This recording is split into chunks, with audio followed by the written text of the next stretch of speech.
Welcome back to the Cryosphere Chat. Today I'm giving the intro because Max has told me that he's quipless, but unfortunately I don't know if I can give a better quip. So we're just going to have to jump right into it. How's it I going? like that, actually. Jumping in. You like it when we don't have to hear any of Max's terrible jokes? No, I mean, it's like the terrible ones I especially don't like, but I'm sure he could tell a good Where are the joke. good ones? I don't know. They're all. I want to develop some cryonic stand-up comedy material. Oh, that would be that's stepping all over Daniel's territory. What is he doing it? I haven't heard any material He said lately. he wants to. He's not saying. He's talked about it about a half. Has he told a joke on the podcast? I don't think so. I don't remember one. Look, it's like just do it. Stand-up. Do the thing. Do the thing. That's all I'm saying. Or I'm going to do it first. Maybe that should be something we include in the upcoming event At Vitalist Bay. Yeah. The Biostasis Day. Special Daniel stand-up comedy segment. I would love that. I would love that too. He's not even here. No, which by means, the way. but we do have a quorum because there's three of us. So I say we all vote that it's going to be a requirement for him. I think that's fair. And I am the president of the foundation, so I think I'll just, overrule all of you and say we're doing it. Well, Daniel we all be agree. damned. The decision has been made one way or another. Okay. Well, through consensus and through the president. Okay. I'll be the one to tell Daniel he's doing a stand-up act. Good. I think he'll be happy. I don't know if he will. Forcing him into it, he'll be happy. It'll be fun though. It'll be like 5 minutes, like just a 5-minute. Anyway. Don't undercut him. Okay. Well, there's going to be a lot of other interesting stuff going on. So maybe we should get into some of the compelling reasons to come besides Daniel's. That might be comedy. The most compelling. We have yet to see. I hope not. What? You're underselling. Maybe it's going to be absolutely fantastic. Well, what else do we have in the lineup? Let's like talk about it. And what do we have for like idea? What are we planning for the day? We have some. Yeah. Well, for starters, I do think we've made there's been a lot of changes going on. There's a lot of terms flying around. So maybe we should start by just clarifying. So we had the Global Cryonics Summit in Miami in 2024. And then last year, there was this thing in Berkeley called Vitalist Bay, which was an 8-week kind of longevity zone. So each week had a different theme and a different conference on the weekends and a lot of activities throughout the week. And we helped with the programming for the Biostasis Week. This year, there's a little bit of an interesting mesh of the two events. So Vitalist Bay is happening. It's going to be just 4 days instead of 8 weeks. And we are moving the Global Cryonics Summit into this event, although it's just going to be 1 day now, and it's going to be called Biostasis Summit. So hope that's not too confusing, but that is currently what's going on, and we can explain a little bit more about the different themes. Okay, so Vitalist Bay this year is going to take place a little bit differently than prior years. We're going to have the main stage, which is going to be about 2 hours. It's going to include a bunch of content that really sets the stage for what's going on in the entire cryonics industry, and will help not just people who are cryonicists, but people who are cryo-curious and people who are in longevity and all this stuff to understand the full map of everything that's going on, from companies and industry to what's going on scientifically at a high level, and how all of that integrates into the kind of longevity portfolio, which someone very, very funny and special is going to be giving that presentation. Then afterwards, we're going to break out into a number of smaller workshops that are going to be dedicated to specific tracks, the science track, the marketing and communications track, etc. And finally, an interesting thing that we're going to be doing is what we're tentatively calling project pitches. So we would like to receive as many as possible of pitches for cryonics related projects that people in the community might be interested in working on. These can be, it doesn't have to be something scientific. It can be your idea for starting a new cryonics related company. It can be research of some sort, like marketing research or things like that. Or it can be some kind of new outreach idea. Send us those proposals that you have, like a short summary of what you would like to work on if only you could. And then at Vitalist Bay, you're going to get the chance to pitch that idea in front of the entire audience and look for collaborators, feedback, other kinds of replies that might be useful and help you to actually kick off something that could have a real impact on the cryonics industry. And other than that, we're going to have a couple of fireside chats, and that will wrap up the first significant day of the biostasis portion of Fabulous Bay.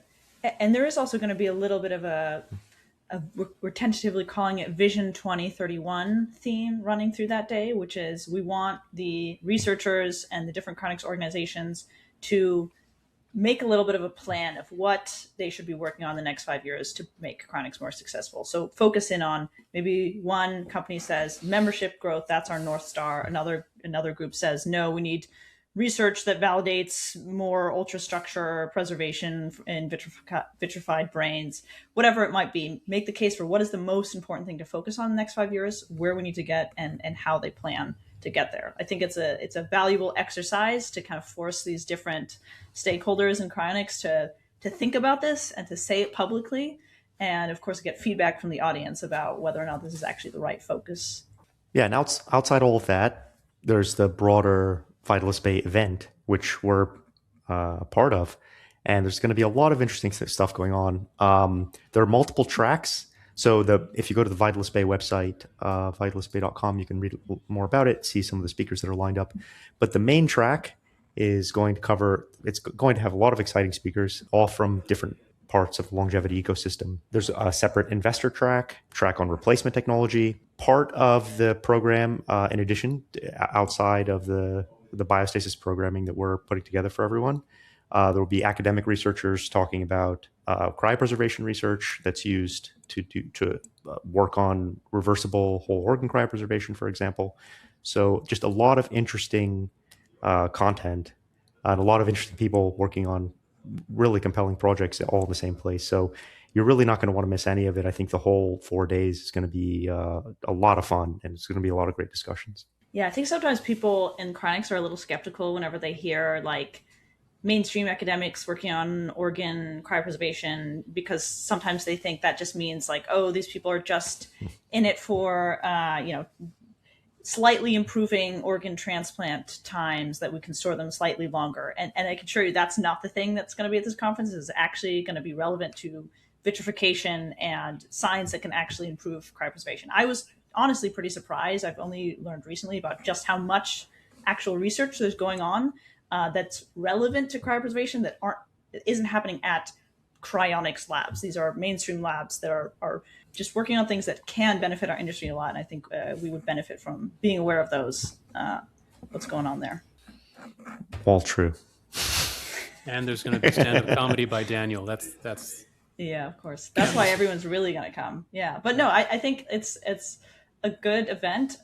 Some stuff might be posted online afterwards, but most of it is not, especially those small workshops, and some of the talks are not going to be. So a lot of the stuff you really have to be there to benefit from it. And there's a lot of other cool stuff going on. You can get a free, at least if you get a ticket now early on, you can get a free DEXA scan, which will show you your bone density, your lean mass, your body fat percentage in more detail than anything else you can do, which, this, to be honest, this made a big difference for me personally. Last Fabulous Bay, I got a DEXA scan, and I was shocked to learn that I was in fact obese. I had 36, almost 37% body fat, which was surprising, but no more. I recently got my second DEXA scan, and I'm now 24% body fat, dropped in 9 months, over 12%. So that is incredible. Yeah. I mean, and I put on some muscle as well. Amazing. Yeah. But you never really looked obese. As far as like an obese person goes, you were pulling it off pretty well. Yeah. It's like I look pretty good for an obese person. I don't know. It's not usually like what I go to in my mind when I think of obesity, but I mean the numbers don't lie. But so Those BMI numbers are messy. They're just terrible. Yeah, but they're that's not very why reliable.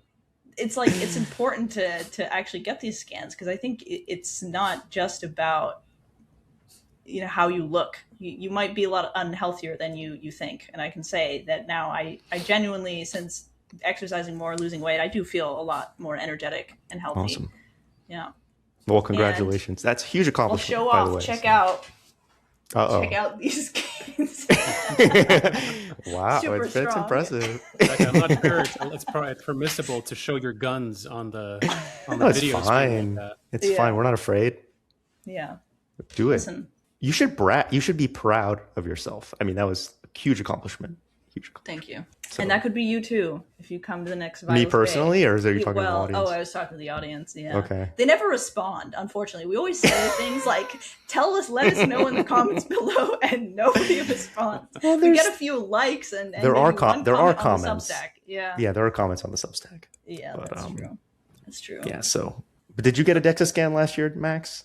I did not, but I get DEXA scans quite frequently. It's the same company that does them. Like they have little vans that drive around, or sometimes they have like permanent locations. They have them in most places. It's just a convenience that they're going to be available there at Vitalis Bay. Got it. I think they're also a better price. I mean, oh yeah, like if you get the ticket early, you can also get it for free. But even if not, even if you're like a late ticket purchaser, you get a better price there than you would anywhere else.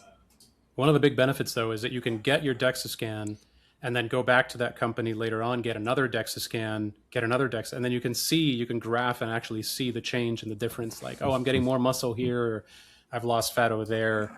And the change over time is really the most important part, not just the one-off. All right, so if you want to come join us at Vitalis Bay, come to day 3 and 4 of Vitalis Bay. Those are going to be the relevant days for you. Of course, you can come to the full program if you also want to get general longevity stuff, but if you're more interested in kind of biostasis, vitrification stuff, it's day 3 and 4. It's a Saturday and Sunday, May, I believe, 16 and 17.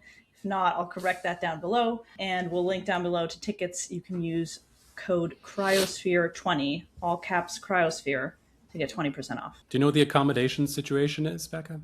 I do not. Eric, do you know that? I think there's more information on that on the website, but I don't think accommodations are being handled through Vitalis Bay this year. They're being handled through the venue, last I heard, which is Lighthaven. So, but just go to the website. There should be some information there. Yeah, I mean, it shouldn't be too hard to figure out. Cool. I have heard there was a big announcement by Tomorrw Bio. Big announcement. So did they reanimate someone? That's what we're all waiting for. That would be huge. I think that was the only jumped thing into a doer, about. Yeah, and then was brought back later on. Yeah, that would be. I wonder what's going to happen that day. But anyway, what's the news, Max? I think Becca might be better positioned to explain it. Becca, do you want to explain this?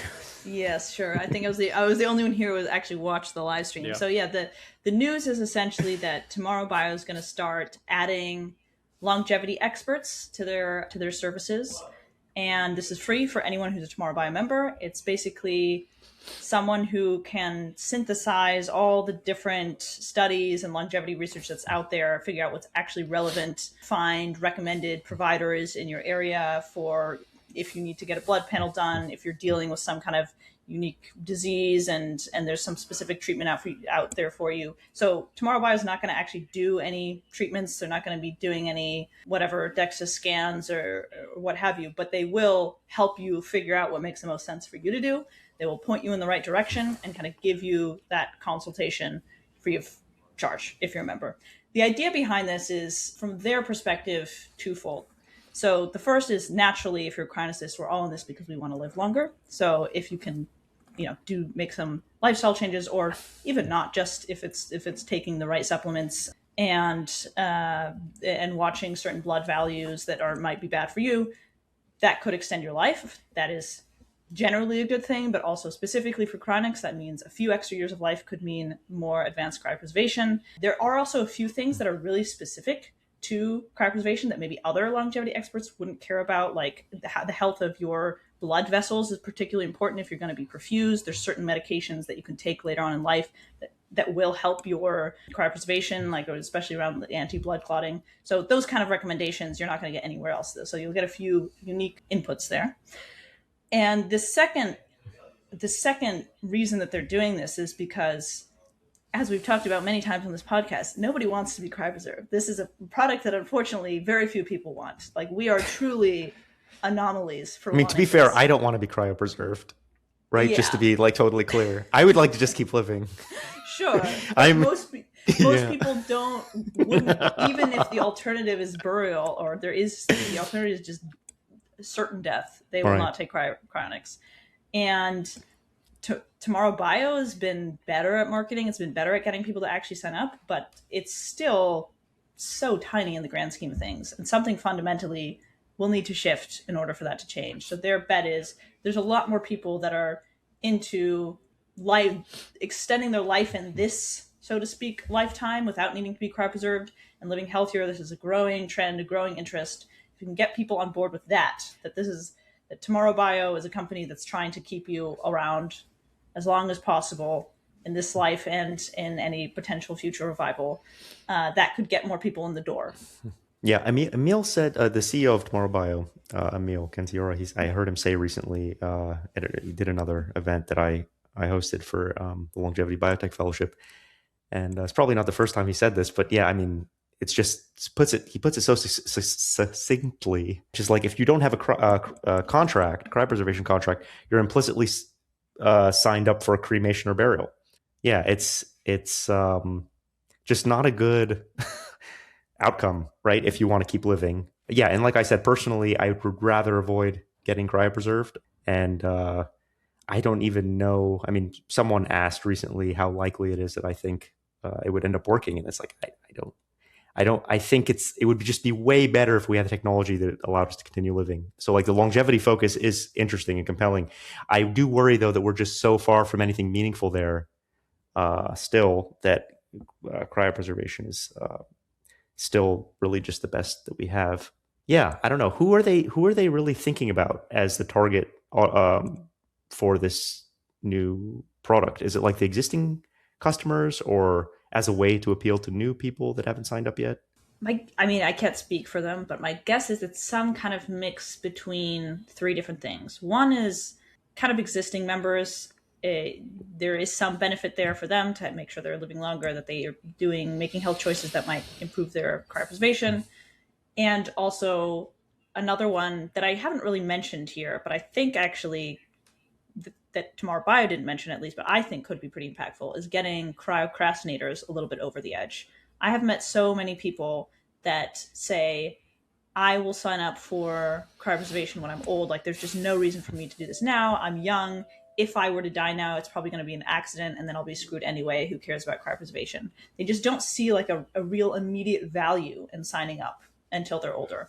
And this is the one kind of natural add-on that provides some immediate value, some immediate reason why you should do this now and not in 40 years, which is it's really hard to do this for cryopreservation because it's something you ideally don't want for decades. Most people don't think they're going to die soon. And so it's just really hard to convince them, even if they think cryonics is important, that you should be doing this, signing up for this now.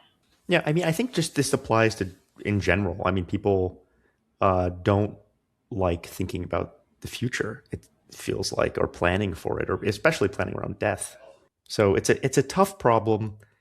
Yeah, I mean, it'll be interesting to see the results of this and see if it helps. I mean, there aren't a lot of people thinking about this problem. So, you know, how to get people over the edge, especially cryocrastinators, like people who think this is worthwhile, but just don't do it. They're a very interesting group of people. I don't know how well understood they are. So maybe this changes some minds. I always find it odd when people say, I'm not interested in, I'm not going to buy life insurance until I'm close to death, or, you know, death is right on the horizon. Then I'll pull the trigger and get some life insurance. But for the cryonics, well, actually, I mean, a lot of people, surprisingly, this is for a lot of people in life insurance in general, right? Life insurance, a lot of people don't think about buying life insurance until they get older, or until they're forced to, mostly out of guilt or something, by like family members saying, oh, you know, well, if you die, what is little Jimmy going to do when he needs to go to college? You know, like, yeah, that's it's always little Jimmy. It's always little Jimmy. It's like, poor guy. little Jimmy needs to go to college. Actually, he won't need to go to college soon enough after all the AI stuff. Maybe to learn more AI. But yeah, I mean, I think this inability to properly plan or expect what's going to happen in the future and account for it is kind of a feature of humanity that we're all contending with here.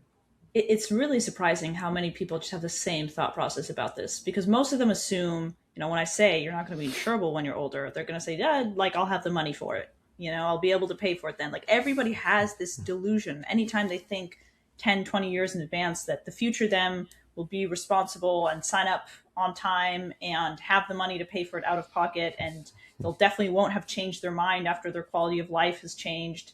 They make the same incorrect assumptions. They don't even really seem to think about it that deeply, that like this will pan out in the future, like I don't even need to think about this now or consider it now. No, it does make me wonder, like, there are so few people like that think like us. Do we have something wrong? Did we get something wrong here? Yeah, this is where maybe Daniel was right and we are autistic, okay? And this is where I really wish I had my mug. You sent me and Eric a mug. Oh, that's true. Hold on. We're going to pause and I'm going to grab this. For the record, Becca, I still don't think you're autistic.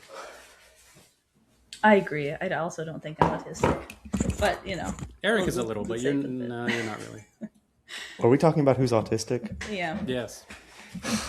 Unbelievable. Yeah, well, so Daniel sent me and Eric this mug. I may have a touch of the tism because he thinks that we are slightly autistic, which I disagree with. I'm also offended that It's absurd that Max didn't get one, but I'm not surprised. Daniel doesn't think Max is autistic. I don't think Max is autistic. I don't think I don't think anyone on this call is autistic.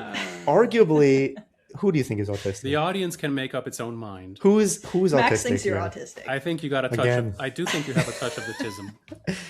Wow. I don't think Becca does, but you're on. Maybe you know what? Leave a comment. Maybe people will leave comments on this.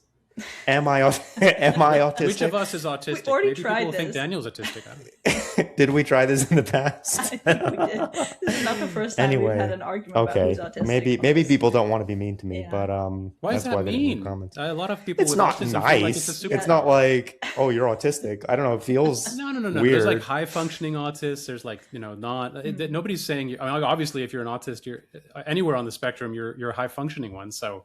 I don't, Eric, that you're smuggling in this assumption that it's a negative. I don't think you should. It's just like, who wants a diagnosis? And it's like something who wants, I don't know, maybe, is it good? Well, even if we're not autistic, or even if we are, there's still something clearly very anomalous about us, which this is the thing that kind of, I guess it's not surprising, but a lot of the people that watched the announcement from Tomorrow Bio, a lot of Tomorrow Bio members, they didn't seem that excited about the idea. I think it's just because for themselves, I think cryonists forget how unusual they are, and they might maybe sometimes struggle having the right theory of mind, that other people truly think about cryonics and life extension very differently from them. So for them, they think, I didn't need this longevity consultation, whatever, these experts to help me. Like, this is not what I care about. Like, cryonics is the main thing for me. Which, to be fair, Tomorrow Bio is still very much focused on cryonics. It's not like taking much of their focus, but they just don't personally get the appeal. So I think they have a hard time imagining why for other people it would be appealing. But the reality is what convinced them to sign up for Tomorrow Bio or Elk or whatever is not going to work for most people. It just doesn't work for most people. Most people think differently. You're going to have to try something new. Otherwise, the field will remain incredibly small, and that really impacts its chances of success. I would like to remind viewers that I conducted a survey about this very question on autism some time ago. And something like, I was just looking it up, about 30% or so of respondents self-identified as being somewhere on the spectrum. Well, wait, the survey wasn't about autism. It was about just surveying the cryonics population, right? Like people who are signed up, right? It wasn't just about, you're talking about the survey. No, it wasn't just about autism. No. Right, okay. I don't know, 70 questions about all kinds of stuff. But it was a survey of the cryonics specific population. Exactly. Okay. Yeah. And where can people find this? Do you want to drop that in the links too? Yeah, I'll drop it in the links below. Cool. It was this was from like 2022 or something. That's right. Happened? That's right. Okay. And then it was ended up being a group of Substack articles. And then, so what was the finding with autistic respondents? It was somewhere about 30% or so of respondents were self-identifying that as autists, and that's probably compares roughly to like 2 to 3% of the general population. And Eric and I are in that other 70%. Okay, we are certified non-autists. Okay, maybe not certified. I mean, just statistically speaking, 1 out of the 4 of us is likely on here to be a cryonicist, to be an autistic cryonicist. That's only if you're taking a random sample of cryonicists, right? Whereas I think we are maybe in the position where we're going here, on a podcast and running a Well, maybe the fact that we run a Reddit subreddit and a Discord server, this is negative points for our chances of being normal. Maybe that increases the autism. I don't know. Yeah, there's things pointing in both directions here. I think Daniel might be a little autistic, honestly, but of the four of us. Ooh, reversal from Eric. So the 1 out of 4 thing maybe makes sense. He's sending everybody else mugs to... Yeah, he seems a little bit autistically obsessed with diagnosing autism in other people. So, you know, he could be. That's his autistic obsession, I think. Exactly. It's just like, his special interest. Diagnosing. Self-hating autist. Yeah. Now, one other thing that's been pretty exciting in chronics is Greg Fahy finally dropped this paper about vitrified, how vitrification can impact ultrastructure. I've heard about this paper so much. He's talked about it at some conferences, but never recorded the sessions. And this research has existed for so long. I truly never thought I would see the day that it actually gets published, but it's finally here. Yeah, it was at the end of January, and I think there might have been, it was at least the preprint was on bioRxiv at the end of January. And there's been some discussion. I haven't read through the whole paper yet. We'll cover it in more detail in a future episode and maybe get someone on the podcast to discuss it with us. But yeah, it was, they had human brain data. It was a 73-year-old cancer patient's brain, I believe. It was perfused with M22 hours after cardiac arrest, vitrified, stored in liquid nitrogen for 4 years, and then examined. And they observed the ultrastructure evidence from the human brain. The results are in the paper, and we will discuss that in a future episode. But it's new evidence about what we can do with human brain cryopreservation. If anybody wants a very quick summary of like what I think might be the 3 biggest findings, just a very quick summary, is you should update your beliefs about vitrification preventing ice damage in whole human brains, that the connectome relevant structures survive M22 vitrification, and that the kind of clinical delay that you might suffer in a realistic scenario might matter a little bit less than we thought it would matter in the past. That's my high level.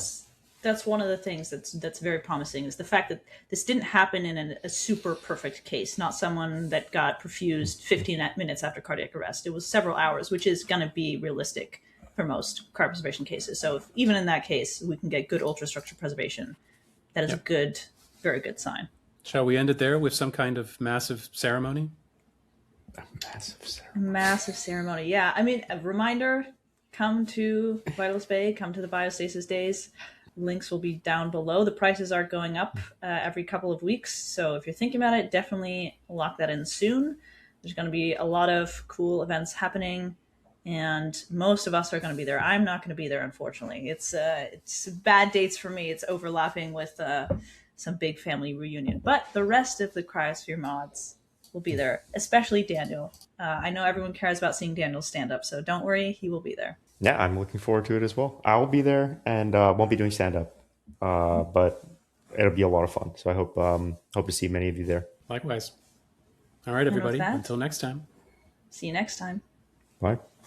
All right, now should we see whose desk is faster? Okay, everyone has to. What are we? What are we like judging till we get to like? Up. Okay. Oh no, up. Eric is kicking our ass. Yeah, Eric jumped the gun here. It's not. This is not. No, mine is just bad. Mine is just really comically slow. Yeah, yours must be pretty slow. It's like a very cheap one that I got on Amazon. You know. I'm gone. Whoa, that's so slow. It's so slow. That's hilarious. Yeah. I don't even know if it's still going. Oh my god. You can see it in the reflection too. I know. Oh, that's so funny. All right. I think that was it.